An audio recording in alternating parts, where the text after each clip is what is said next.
It's almost like you're not supposed to say this, but I'm going to say it because it's true. A good and loving and mutually committed romantic relationship is a healing. Now, there's a lot of programming out there, ideas that we all get told that you shouldn't expect too much from relationships, you shouldn't even need a relationship, and you definitely shouldn't bring any expectations to the relationship. And there's a reason why people say these very particular pieces of advice, but on the whole, they're counterproductive to your very natural and good desire to find love and to get married if that's your heart's desire. And I know not everyone wants to get married, but in this video, I'm talking to those of you who do want it. No matter what Kool-Aid you drank or programming you received from toxic parents and a culture that loves quick gratification and shuns deep commitments, it's okay to want marriage. Your longing for it is a sign that it's right for you. And if that's your heart's desire, even if relationships in the past have been a disaster for you, or you can't seem to find anyone, or you're feeling totally lost in how people do this thing called love, I'm going to walk you through some steps you can take to prepare yourself to overcome problems that have held you back in the ways that really matter for healthy relationships, so that you can move past this phase of your life when your need to be loved for real hasn't been met. You can go into a new phase where you grow into being someone ready for love. Now, ready is a very powerful state. So how do you get from where you are now to ready? Basically, if you had trauma as a kid, romance is one big area where you don't just end up, held back and thwarted in the natural course of your development, but you can end up with new trauma. Yeah, if you're traumatized, relationships can bring new trauma, something even worse than the trauma that wounded you in the first place. Now, your intention is to meet someone to fall in love with, who loves you and who's a solid person and someone you can trust. And then when you think you found them, bam, they can let you down. And this is a nearly universal experience for people whose emotional needs were not met when they were little. It's a blind spot. It's a broken picker, as some people call it. You just can't quite pick the right people. You fall for someone and then they push you away, or they turn out to have some giant problem, like they're already in a relationship, or they have an addiction, or they just can't be there for you for one reason or another. And you wonder, why didn't I see it coming? Now, if you're like a lot of people with childhood PTSD, it's not even clear how this blind spot happens, or that there is a blind spot. You can't see it. Everything seems so good. And they said all the right things, and there were promises made, and your heart is wide open to them, and you were feeling really hopeful about the whole thing. But no, you find out how wrong you were. This is a pattern for people with CPTSD. And the horrible truth is, a lot of us then stay in those relationships or half relationships if we don't get left. And for no better reason than we just can't face the prospect of the breakup or of being single again. It's too triggering of old abandonment stuff. And so we hold on as long as we can. And whether it ends now or soon, we lose years of our lives this way.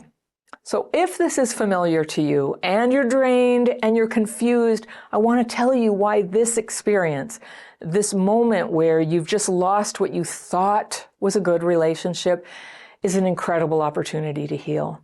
It's not a tragedy, it's an opportunity.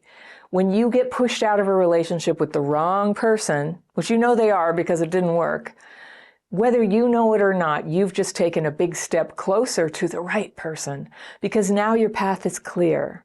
And with some healing, the right person can find you. So if you're feeling ready for this good thing to happen, to meet up with the right person, I have some advice for you. The job in front of you is not to run out there and meet someone, not yet, but instead to raise the brightness of what I call your cab light. Have you heard me talk about this? I think it comes from a TV show, maybe Sex and the City. They kind of nailed the concept by calling it a cab light. And you know how a taxi cab has a light on top, and when the cab light's off, it means there's already a passenger in that cab. But when the light is on, hey, it's free. You can just put your hand out and the cab comes and it's for you.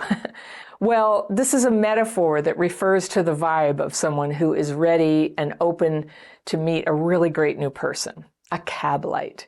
Now, what happens when your cab light won't come on? Has this ever happened?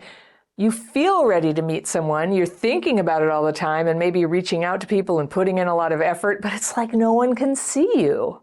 You're not attracting interest, or you're attracting interest, but not the right kind or not the right people. That's a broken cab light, by the way, where you're trying to meet someone, but the only ones noticing you are people who are not safe, not appropriate, or not actually available to you. And if you're feeling anxious to meet someone, it's tempting to just rush in and think, oh, well, I can make do with this, or maybe I can make this work. Have you ever done that? No.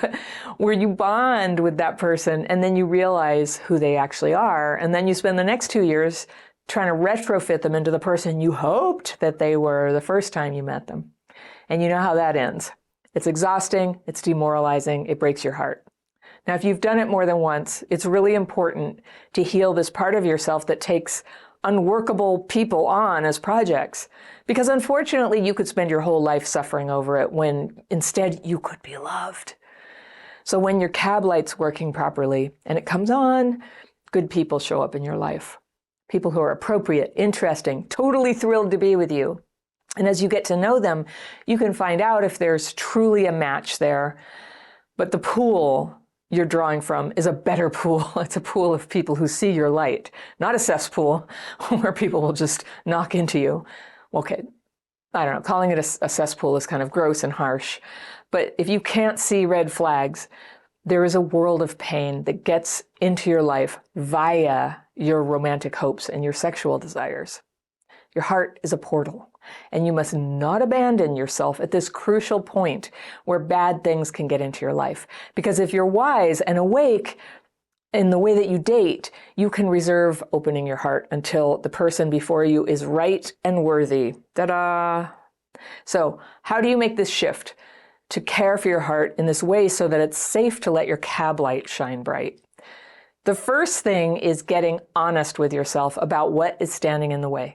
If you grew up with trauma, like abuse, abandonment, being demeaned, going hungry, not protected from danger, these hardships, even when they're over, can leave traces all over your life, like wounds, blind spots, pockets of low self-esteem that leak out even when you're on your best behavior. So for example, if your aim is to have marriage and children, then you'd clearly need to attract people with the same goal and who are capable of caring for kids and supporting life as a family.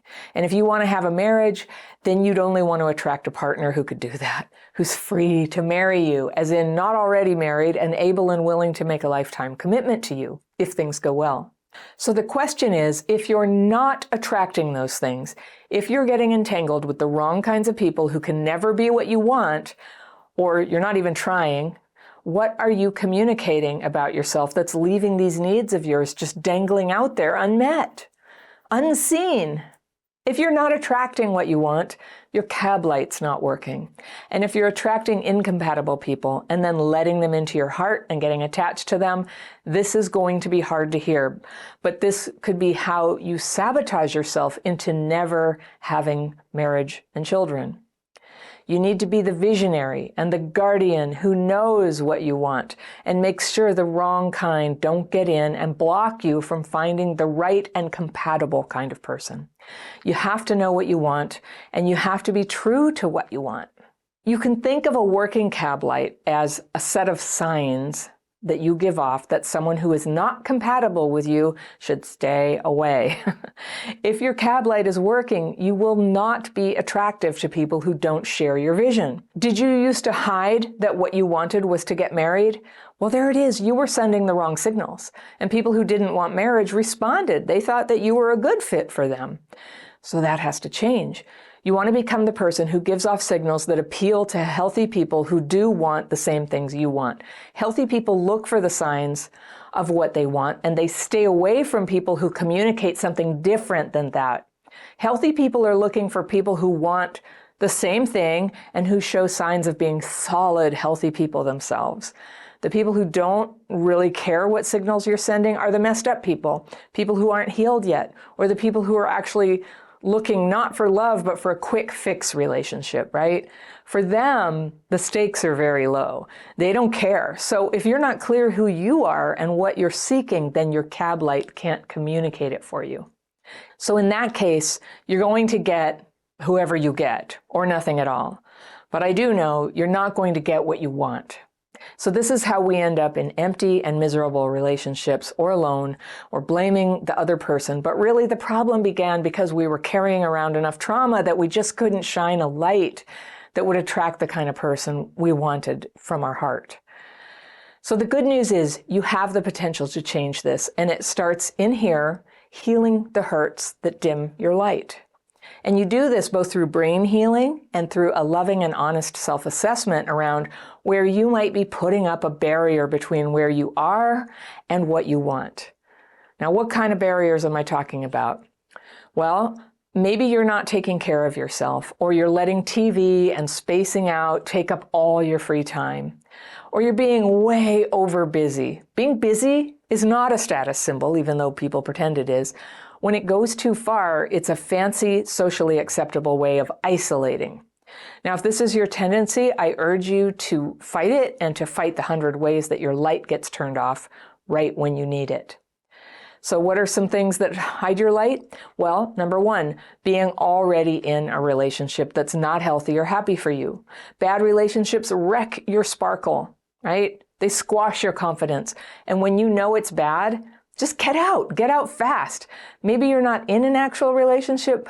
Maybe you're in a limerent relationship, a fantasy with somebody you're obsessed with.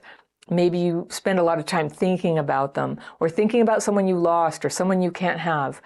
When healthy people meet you, they can't read your thoughts, but they can feel them. You know, they have a nervous system, you have a nervous system, and what other people who are healthy and tuned in can feel is that when you're lost in fantasy relationships, there's a big empty space where your emotional availability is supposed to be humming. So it dims your light. And though you might be thinking that you can hold on to fantasies for a while or stay in your unhappy relationship until you meet the right person, healthy people don't want to meet you like that. They don't want to be involved with people who are already attached, or with people who are too insecure to be on their own when that's the right thing to do. You want to be a person who's picky like that, not someone who gets into a relationship that's compromised or demeaning. You want someone who cares about themselves enough to hold out for a good person, someone who has a big bright light shining themselves. They're the whole package. They're happy. They're into you. They're available. And I go deeper into this in my dating course. If you don't know about that, it's always linked down in the description section below. It's also on my website at crappychildhoodfairy.com with all my other courses and all the stuff I offer. But how can you tell if you're sending signals that you're not truly available? And this is where a loving and honest self-assessment comes in. To ask yourself if maybe there are barriers you're putting up that are keeping the good partners away. Addictions would fall into this category. Drugs, drinking, the use of porn, for example, are all things that people can feel like they're doing privately, but in reality, they change your energy, they change your countenance, the way the nervous system communication, what people see and feel about you. It's like the overall look and feel and the vibe that you give off. Unhealed people might not be able to tell the difference, and they might not care, but healthy people can tell pretty quick, and they're not attracted. So carrying a lot of anger, that's another barrier for sure. Also having a lot of drama or conflict. Not that you can always control this, but a lot of times a pattern of drama and conflict could point to a lot of wounding and a high probability that this is what you'd be like in a relationship. So just like addictions and anger, drama and conflict deserve to be at the top of your list for where to focus your healing when you're working on shining that beautiful light of yours. Another barrier is when your romantic energy isn't contained within you, right there, like ready to be shared with another person when the time is right and you decide. So you could be leaking that potential, that emotional availability all around you with maybe staying too connected to an ex or two, or being caught up in casual relationships where you have some vague plan to just get rid of those people if the right person comes along. It's easy to think that it's a small thing, and if no one really knows about it, what's the harm, right? It's not going to hurt your ability to meet someone new. But you know what my experience is? It dims your cab light. And healthy people who are looking for someone intact and capable of sharing their lives in a good way, well, they're just not likely to be interested in someone who has one foot in another relationship, even if that's a fantasy relationship. Healthy people can sense that. They're looking for a bright cab light. They're looking for someone who is totally there, who's honest with themselves about what they want, who's mostly healed. Nobody's perfect, but they're free of past entanglements. And it might be hard to hear, but I'm telling you, it's a very powerful shift to make. So even though it's been hard in the past, you can have great relationships. It just takes a little extra healing sometimes.